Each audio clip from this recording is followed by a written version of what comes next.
Hello dear friends, welcome to taste different channel. இன்றைக்கி வந்து பார்த்திங்கன்னா மஷ்ரூம் சீஸ் ஸ்டஃப்டு சாண்ட்விச் எப்படி பண்ணலாங்கிறத பார்க்கலாம். இதுக்கு வந்து நான் ஒரு 4-5 பல்லு பூண்டு, இது மாதிரி நான் ஒரு மின்சர் வச்சுருக்கேன். அதில் வந்து மின்ஸ் பண்ணி எடுத்துக்கிறேன்.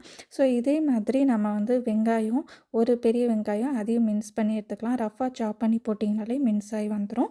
ஸோ அதுக்கப்புறம் வந்து பார்த்திங்கன்னா 200 கிராம் மஷ்ரூம் இன்றைக்கி எடுத்துருக்கேன். அதுலேருந்து ஒரு 5 மஷ்ரூம் மட்டும் நான் மின்ஸ் பண்ணி எடுத்துக்கிறேன். மற்ற மஷ்ரூம் வந்து சின்ன சின்னதாக கட் பண்ணி எடுத்துக்கலாம். இப்போ வந்து ஒரு பேனில் 1 டேபிள் ஸ்பூன் பட்டர், அதுக்கப்புறம் வந்து 2 டீஸ்பூன் ஆயில் அதெல்லாம் ஊற்றிட்டு எண்ணெய் நல்லா சூடான பிறகு மின்ஸ் பண்ணி வச்சுருந்த பூண்டை சேர்த்துட்டு பூண்டை லைட்டாக பொன்னிறம் ஆற வரைக்கும் நம்ம வந்து ஃப்ரை பண்ணி எடுத்துக்கலாம்.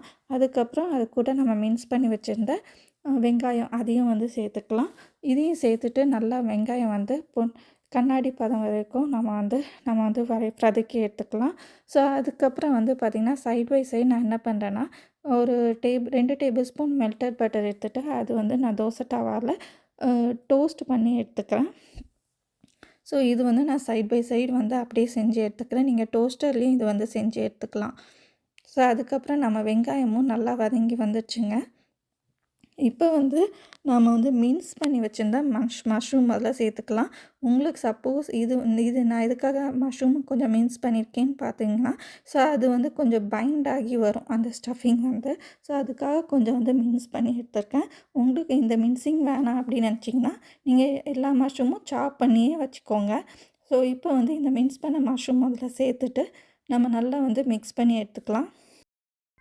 ஸோ இப்போ இந்த மஷ்ரூம் வந்து பார்த்திங்கன்னா மின்ஸாக இருக்கிறதுனால உங்களுக்கு வந்து சட்டுன்னு ரெடி ஆகிடும்.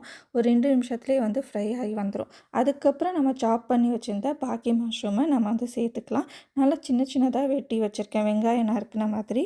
ஸோ இதையும் சேர்த்துட்டு ஒரு அரை டீஸ்பூன் உப்பு, இதுக்கு தேவையான அளவு உப்பு அவ்வளோதான் தேவைப்படும். ஸோ ஒரு அரை டீஸ்பூன் உப்பு அதையும் சேர்த்துட்டு நம்ம வந்து நல்லா வந்து ஃப்ரை பண்ணி எடுத்துக்கலாம். இந்த மஷ்ரூம் வேகிற அளவுக்கு நம்ம வந்து ஃப்ரை பண்ணி எடுத்தால் போதும்.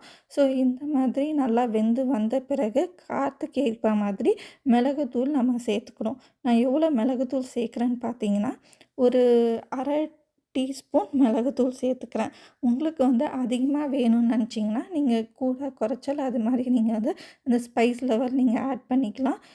மிளகுத்தூள் சேர்த்து ஒரு 2 நிமிஷம் பரட்டி விட்ட பிறகு நம்ம மஷ்ரூம் குக் ஆன பிறகு நான் 1/2 கப் சீஸ் வந்து அதில் சேர்த்துட்டு ஜஸ்ட் ஒரு 2 டாஸ் தான் பண்ணியிருந்தேன். ஸோ நம்மளோட மஷ்ரூம் சீஸ் ஸ்டஃபிங் வந்து ரெடி ஆயிடுச்சு. இப்போ நம்ம ப்ரெட்டு நடுவில் வச்சுட்டு சாப்பிட்டு பார்க்கலாம். சூப்பராக இருந்துச்சுங்க. ஸோ நான் எக்ஸ்ட்ராவாக இருந்ததுனால நான் மேலேயும் கொஞ்சம் வந்து தடவி விட்டுட்டேன். ஸோ அது வேணும்னா நீங்கள் ஸ்கிப் பண்ணிக்கோங்க. தேங்க்யூ. Bye by.